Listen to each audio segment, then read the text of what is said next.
and they're learning all the skills for digital literacy that previously I would never have been able to teach them. When I'm preparing a lesson and I've got 3 or 4 different levels of work that will be set, I can email out the appropriate work to the appropriate pupils, and it means that every pupil is being challenged but at a level that suits them. In one lesson, I can use Safari, Brushes, Pages, Keynote, and National Geographic World Atlas. I'm finding as a teacher that my pupils are 100% more engaged more of the time. They no longer see education as something that ends when they leave the school, but education continues when they go home because they're taking the tools for education with them. I don't think we could ever go back from where we are right now with the iPad. The only way is really forward to more access to knowledge, more empowerment, more creativity, all of these things in the classroom.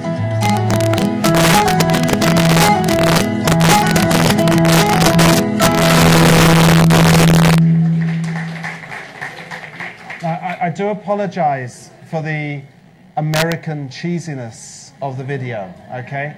But for me, there are some really interesting learning points. I know both the teachers mentioned there, Andrew and Emma. Interestingly, Andrew's one about the life cycle, that example. What did you notice? What was different about his lesson?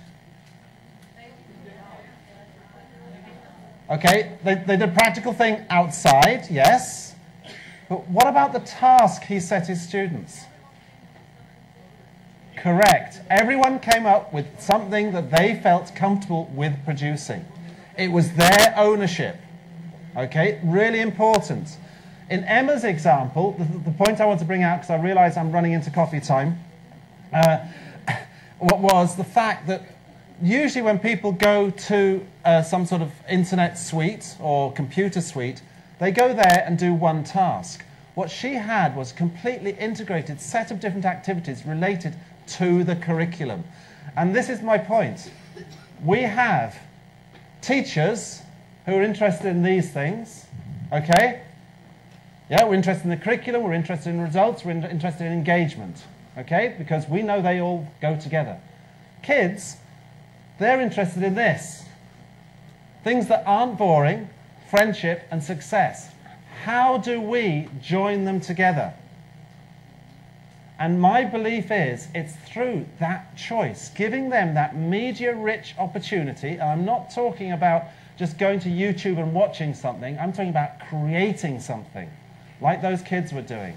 And then you will get a combination of those two things.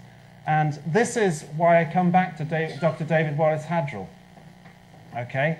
Because I really believe that you are in that place when you are creating something. Yeah? There is an impronounceable academic from Eastern Europe who has, again, earned a lot of money from this. There's no way I can pronounce it. Have people heard of this guy? Csikszentmihalyi? Yeah? He discovered this thing called flow. This belief that people got, people got into this thing called flow if they were doing a creative experience, if they had 1,000 hours worth of doing it, okay? But I believe students can get in that flow, okay? A bit like an athlete can get in a zone with a creative activity.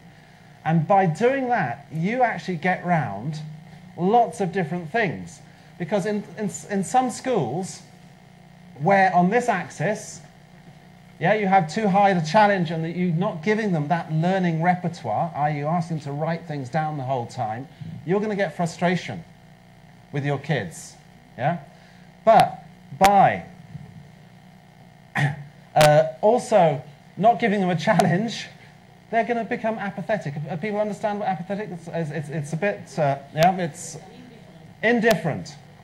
But the trouble is, yeah, if you're not giving them a challenge, you're giving them lots of different things to do, they get bored. So what we're aiming for is this top area up here, which I've called the zone, okay? Like an athlete, this guy's meant to be in the zone. He's the multi-gold winning medalist, okay?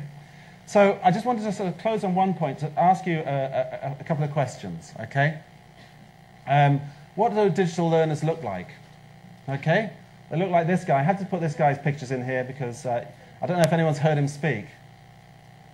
Yeah, if you ever hear this, you can look him up, you can find out about him. He's a dear friend of mine, but I just took that picture of him because he was learning. He comes from the Abilene Christian University, and I just thought it was quite funny that he was kneeling down at his computer. But actually, digital learners come in all sorts of different shapes. Yeah, adults, kids, and we really need to try and adapt our learning styles, our teaching styles, to fit their learning needs. And this is where technology can come in with a device that can enable you to do that media-rich, give students that media-rich experience. We have an opportunity to do things, especially if it is personalized. If that is their device that they're taking around with their stuff on it, you really have an opportunity. Okay, I've taken up enough of your time. Thank you very, very much.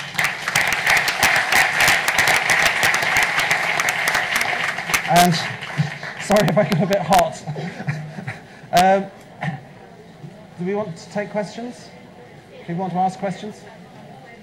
Okay, no problem. If you have a question, ask me here.